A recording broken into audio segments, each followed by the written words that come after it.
Assalamualaikum warahmatullahi wabarakatuh.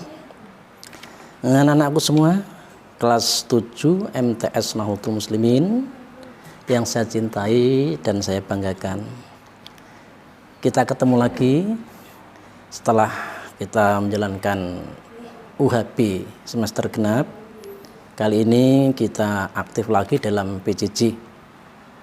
Nah, pada pertemuan kali ini yaitu kita membahas KD 3.6, menganalisis keterkaitan isi kandungan hadis riwayat Muslim dari Abu Yahya Suhaib bin Sinan dan hadis riwayat Tirmidzi dari Abdullah bin Abbas dan hadis riwayat Bukhari Muslim dari Abu Hurairah tentang optimis dan sabar dalam fenomena kehidupan dan akibatnya. Nah, anak-anakku semua, tema yang akan kita bahas pagi ini adalah tentang hadis tentang optimis dan sabar. Nah, sebelum kita mulai materinya, maka mari kita awali dulu pertemuan pagi ini dengan membaca surat Al-Fatihah. Mudah-mudahan pada pertemuan pagi ini kita senantiasa diberi hidayah oleh Allah Subhanahu wa taala, senantiasa sehat, dapat mengikuti PJJ dengan baik dan akhirnya mendapat ilmu yang bermanfaat dan menjadi anak-anak yang soleh dan solihah. Alaniyah. Al-Fatihah. Bismillahirrahmanirrahim. Alhamdulillah. Ar-Rahmanir-Rahim. Iyyaka na'budu wa iyyaka nasta'in. Shiratal ladzina alaihim waladdallin. Nah, anak-anakku semua, bisa dibuka LKS-nya yaitu halaman 41 ya. Coba buka LKS halaman 41. Yaitu hadis tentang optimis dan sabar. Allah Subhanahu wa taala menjanjikan kepada semua manusia akan kehidupan yang bahagia. Jadi Allah tidak akan menyengsarakan hambanya. Allah tidak akan menyengsarakan manusia. Semua dijanjikan oleh Allah diberi kehidupan yang bahagia. Dan Allah juga memberikan cobaan untuk mengetahui sejauh mana kekuatan iman dari hamba-hambanya tersebut.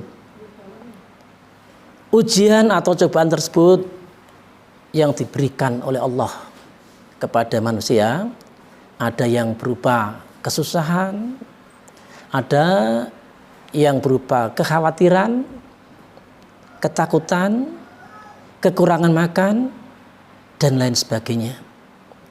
Ini hanya sekedar untuk menguji manusia.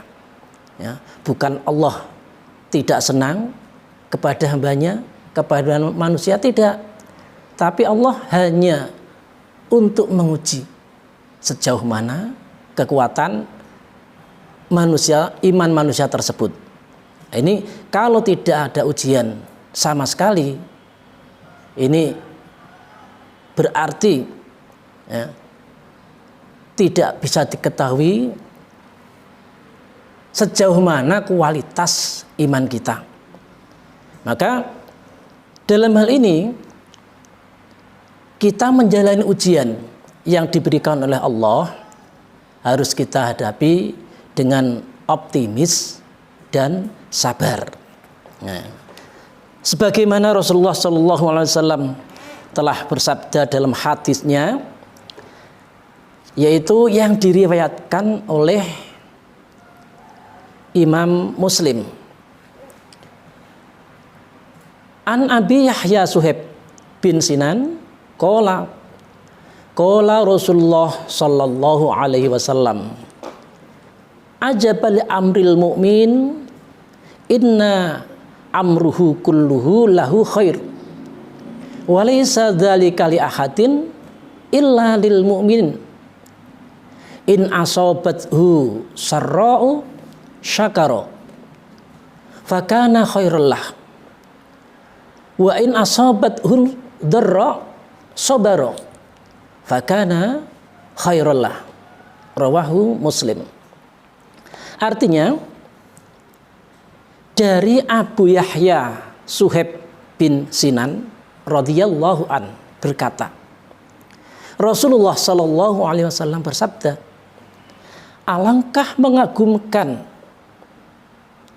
keadaan orang yang beriman, karena semua keadaannya membawa kebaikan untuk dirinya.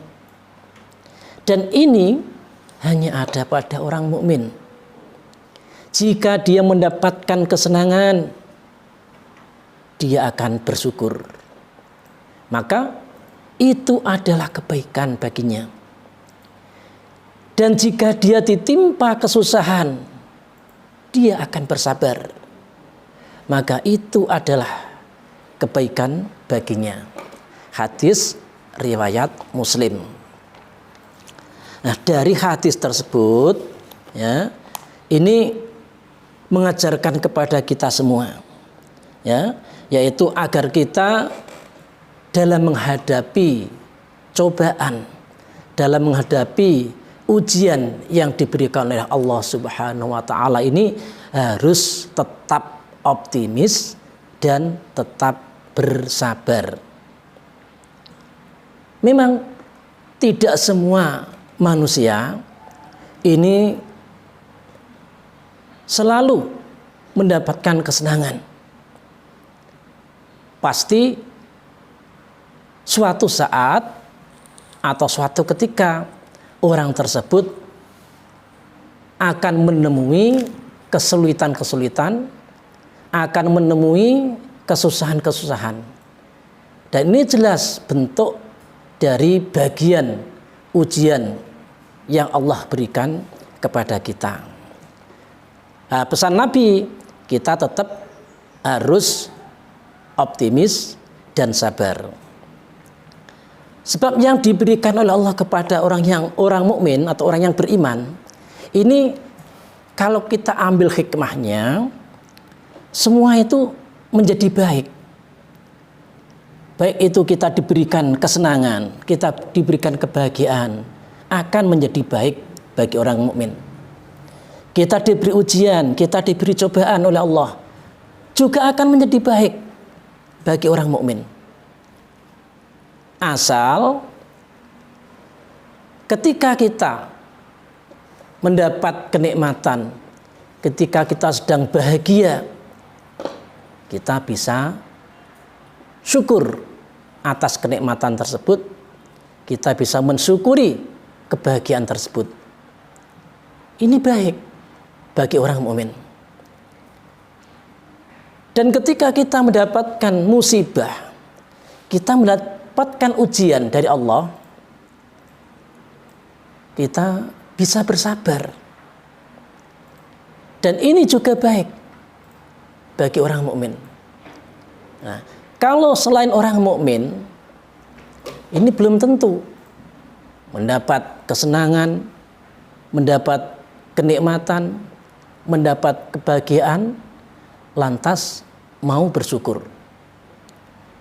Dan belum tentu pula kalau seorang selain mukmin ketika mendapat ujian, ketika mendapat cobaan dari Allah, dapat dihadapi dengan sabar. Kadang-kadang ketika orang itu mendapat kenikmatan, mendapat kebahagiaan, lupa dengan siapa yang memberi, yaitu Allah. Atau sebaliknya ketika orang itu mendapat ujian, mendapat kesusahan, cobaan, dia sulit untuk bersabar. Lah, menurut hadis ini, jika semua itu yang menghadapi adalah orang-orang yang beriman, semua akan menjadi baik. Ya, baik dalam keadaan mendapat nikmat, mendapat kebahagiaan, atau mendapat musibah dan mendapat ujian. Semua bagi orang-orang yang beriman itu adalah baik. Karena disikapi sesuai dengan ajaran Rasulullah Shallallahu Alaihi Wasallam sebagaimana dalam hadis tersebut. Nah, anak-anakku semua, sekarang dibuka LKS-nya halaman 42 ya. Nah, ini kita belajar memberi arti. Nanti anak-anak menulis hadis ini ya, ditulis di kertas ya, terus ini yang saya contohkan ini seperti An Abi Yahya. Ini anak-anak artikan. Artinya apa? Ditulis di bawahnya. Kecil-kecil. Terus misalnya Yahya bin Yahya Suhaib bin Sinan. Nah, ini terjemahkan, artikan. Apa arti dari kata-kata ini? Terus kola Rasulullah dan lain dan seterusnya. Nah, ini tugas ini nanti anak-anak tulis di kertas ya. Kalau sudah selesai dipoto terus dikirimkan. Nah, seperti tugas yang kemarin ya. Jadi nanti akan saya nilai masing-masing tugas yang sudah dikirim. Kalau ada anak yang tidak kirim tugas ya, akan saya suruh mengerjakan lagi. Untuk itu ya, harus semua kirim tugas, yaitu di LKS halaman 42 dalam rangka memberi arti hadis yang diriwayatkan oleh Imam Muslim dari Yahya Suhaib bin Sinan. Nah, anak-anakku semua, demikian pertemuan kita pagi ini. Mudah-mudahan apa yang kita bahas pagi ini senantiasa dapat menjadikan ilmu yang bermanfaat bagi anak-anak semua. Mari pertemuan pagi ini kita tutup dengan bacaan hamdalah bersama-sama. Alhamdulillahirabbil alamin. Akhirul kalam, wabillahi taufik wal hidayah waridho wal inayah. Assalamualaikum warahmatullahi wabarakatuh.